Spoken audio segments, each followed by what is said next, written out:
الحمد لله رب العالمين والصلاة والسلام على سائر الأنبياء والمرسلين والملائكة المقربين وعلى آله وصحبه أجمعين أما بعد فقد قال الله تبارك وتعالى في الكلام المجيد والفرقان الحميد فأعوذ بالله من الشيطان الرجيم بسم الله الرحمن الرحيم وذكر فإن الذكرى تنفع المؤمنين۔ میرے محترم بھائیوں، دوستوں اور بزرگوں، آج 15 اگست یوم آزادی ہے۔ مضمون ایسے دوسرا چل رہا تھا، لیکن اس دن کی جو تاریخ ہے مختصر طور پر آپ کے سامنے عرض کرنا ہے۔ جس دور سے ہم گزر رہے ہیں، یہ دور دنیا کی ساری قومیں بہت بیداری کے ساتھ، بہت ہوشیاری کے ساتھ، بہت پھونک پھونک پر قدم رکھتے ہوئے زندگی گزار رہی ہے، اور ہم مسلمان ہیں کہ خواب غفلت میں پڑے ہوئے ہیں۔ اس وقت عام مسلمانوں کا رجحان اور عام مسلمانوں کے حالات یہ ہیں کہ کسی بھی طریقے سے ہمیں دنیا کی کچھ کوڑیاں حاصل ہو جائے، دنیا حاصل ہو جائے، چاہے وہ صحیح طریقے پر ہو چاہے غلط طریقے پر ہو، چاہے تھوڑی ہو چاہے زیادہ ہو، بس دنیا حاصل ہو جانی چاہیے۔ اس کے برخلاف دوسری قومیں ہیں جن کے سامنے آخرت کا تصور نہیں ہے، وہ اپنی دنیا کو آباد کرنے میں لگا ہوا ہے، اور ہم مسلمان جن کے سامنے دنیا فانی ہے، ہمیشہ ہمیش کی زندگی آخرت کی زندگی ہے، لیکن جس غفلت کے ساتھ وہ زندگی گزار رہا ہے گویا کہ اس کے سامنے بھی آخرت کا تصور ہی نہیں ہے۔ حالانکہ مسلمان کو دنیا کی تاریخ سے اور دنیا سے بڑھ کر آخرت کے احوال سے واقف ہوتے ہوئے اس دنیا میں اپنی دنیا کو اور دنیا سے بڑھ کر آخرت کو سنوارنے کی فکر کرنی چاہیے۔ یہ دن، جس دن ملک ہندوستان کو آزادی حاصل ہوئی، آج کل کا مسلمان اس تاریخ سے ناواقف ہے کہ اس آزادی کو حاصل کرنے کے لیے، اس ملک کو آزاد کرنے کے لیے مسلمانوں نے کیا قربانیاں دی ہیں۔ ابتدائی دور میں قریباً 1601 عیسوی میں انگریز نے یہ چاہا کہ ملک ہندوستان پر قبضہ کرے، ملک ہندوستان پر اپنا تسلط جمائے، تو اس نے یہاں کے بادشاہ سے یہ پروانہ لینا چاہا کہ ہمیں آپ کے ملک میں آگے آ جاؤ، ہمیں آپ کے ملک میں تجارت کرنا ہے،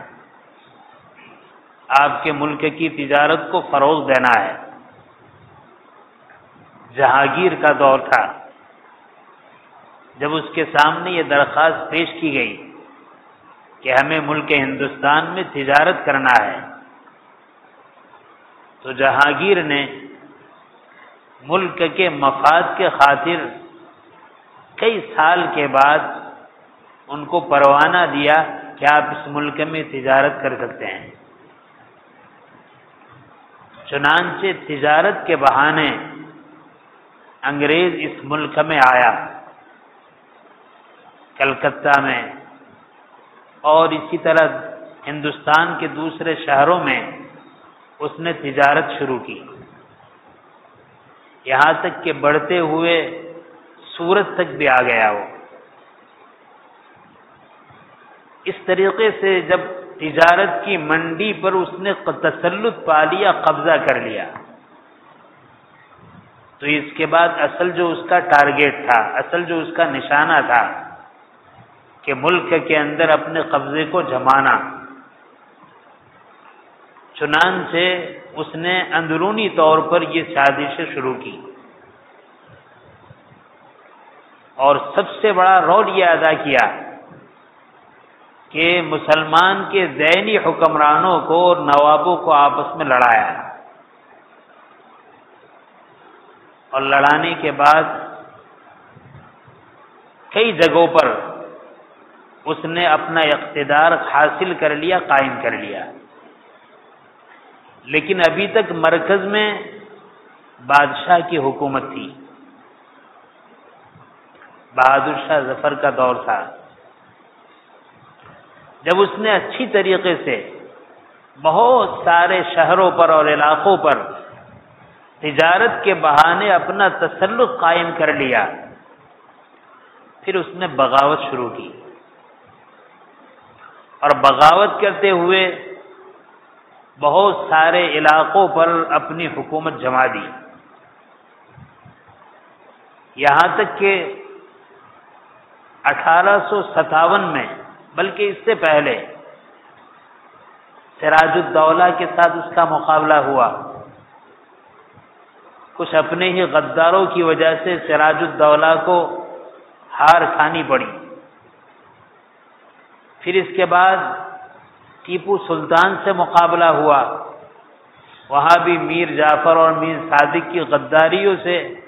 اس کو شکست کھانی پڑی، بلکہ سلطان ٹیپو شہید ہوئے۔ جب سلطان ٹیپو شہید کر دیے گئے تو اس وقت انگریز نے ان کی ناش پر، ان کے بدن پر پیر رکھتے ہوئے کہا کہ آج سے ہندوستان ہمارا ہے۔ پھر تھوڑے عرصے کے بعد جب اس کی بغاوت عام ہو چلی تو اس نے دہلی میں یہ اعلان کیا کہ حکومت بادشاہ سلامت کی، خلق خدا کی، اور حکم کمپنی بہادر کا، ایسٹ انڈیا کمپنی، یعنی برائے نام بادشاہ تو بادشاہ رہے گا، اور مسلمانوں کو قابو میں لانے کے لیے، اعتماد پیدا کرنے کے لیے کہا خلق خدا کی، وہ تو پہلے سے ہی اللہ کی مخلوق ہے، لیکن ساتھ میں یہ کہا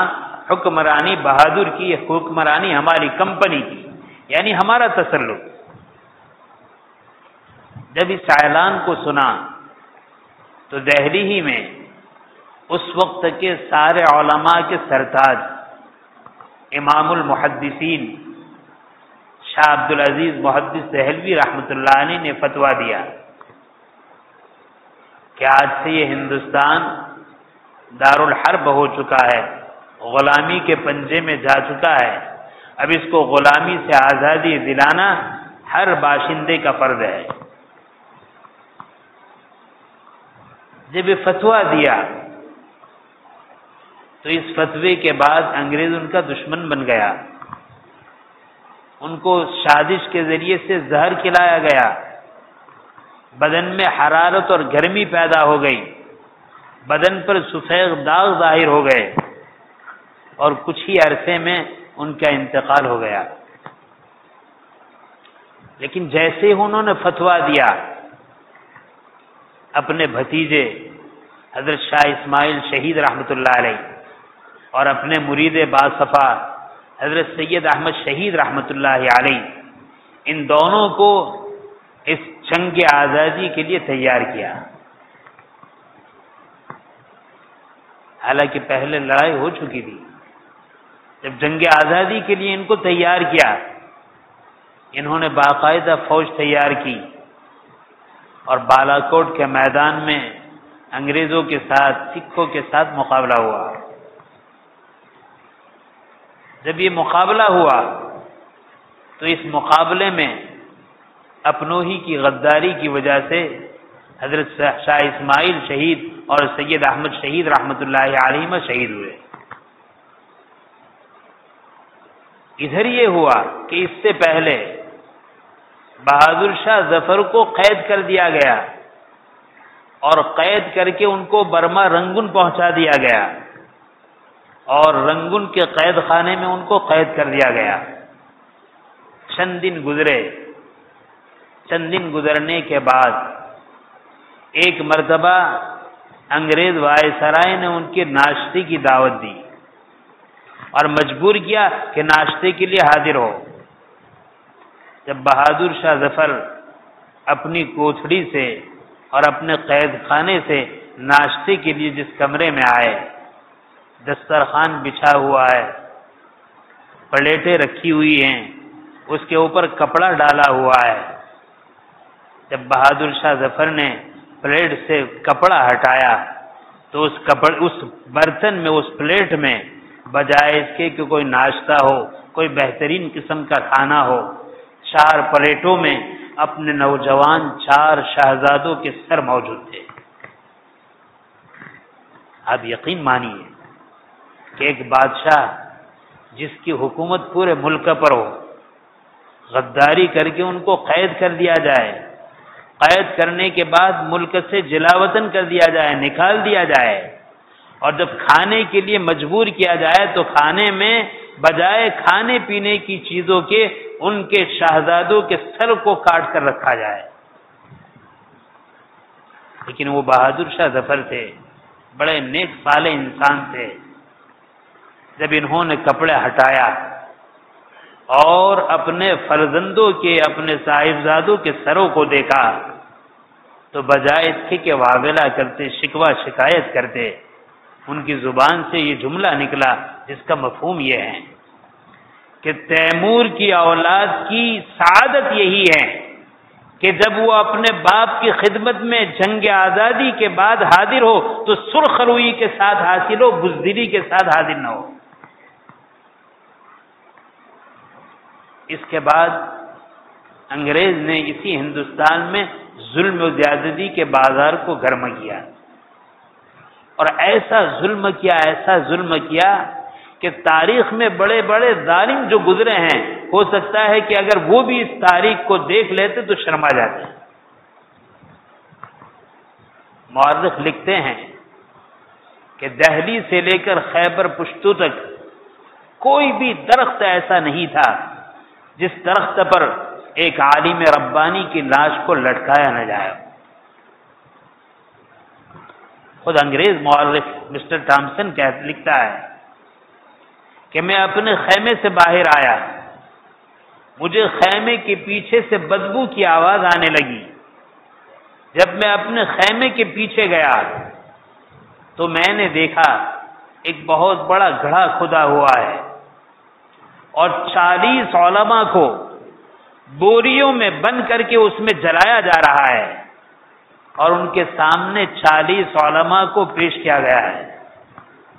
اور ان کو مجبور کیا جا رہا ہے کہ اس بات کی گواہی دے دو کہ 1857 کی جنگ میں ہم لوگ شریک نہیں تھے اور ہمیں اس سے کوئی لینا دینا نہیں۔ اگر اتنی گواہی دیں گے تو آپ کو چھوڑ دیا جائے گا، اور اگر تم نے اس سے انکار کیا تو جو حال تمہارے سامنے ان علماء کا ہے وہی حال تمہارا ہوگا۔ مسٹر تھامسن کہتا ہے، پیدا کرنے والے رب کی قسم، 40 کے 40 علماء بھون دیے گئے اور ان کے سامنے یہ 40 کے 40 علماء موجود ہیں۔ ایک بھی اللہ کے بندے نے اس اعتراف کرنے سے اپنے آپ کو بس اس طریقے سے بچایا کہ ایک قدم پیچھے نہیں ہٹا اور اس بات کا اعتراف کیا کہ کل بھی ہم گواہی دیتے تھے کہ جہاد ہمارا فرض ہے، آزادی ہمارا حصہ ہے، ہندوستان کو آزاد کرنا اسلامی فریضہ ہے، پہلے بھی ہم اس پر قائم تھے، اب بھی قائم ہیں۔ چنانچہ ان کو بوریوں میں بھرا گیا اور بوریوں میں بھرنے کے بعد ٹینکوں کے دہانوں پر، ٹینکوں کے منہ پر ان کو لٹکایا گیا اور پھر ٹینکوں کو چلایا گیا۔ جب ٹینکوں کو چلایا ہے تو علماء جو بوریوں میں تھے ان کے بدن کے چتھڑے اس طریقے سے ہوا میں اڑنے لگے جیسے کاغذ کے پرزے جلانے پر اڑا کرتے تھے۔ بعض مرتبہ ایسا ہوتا تھا سور کو ذبح کیا جاتا تھا، کاٹا جاتا تھا، ان کی کھالوں کو نکالا جاتا تھا اور ان کی کھالوں میں ان علماء کو رکھا جاتا تھا اور اس کے بعد آگ جلائی جاتی تھی اور آگ میں ان کو ڈال دیا جاتا تھا۔ اتنے کٹھن حالات، اتنی کٹھن قربانیوں کے بعد یہ ملک ہندوستان آزاد ہوا ہے۔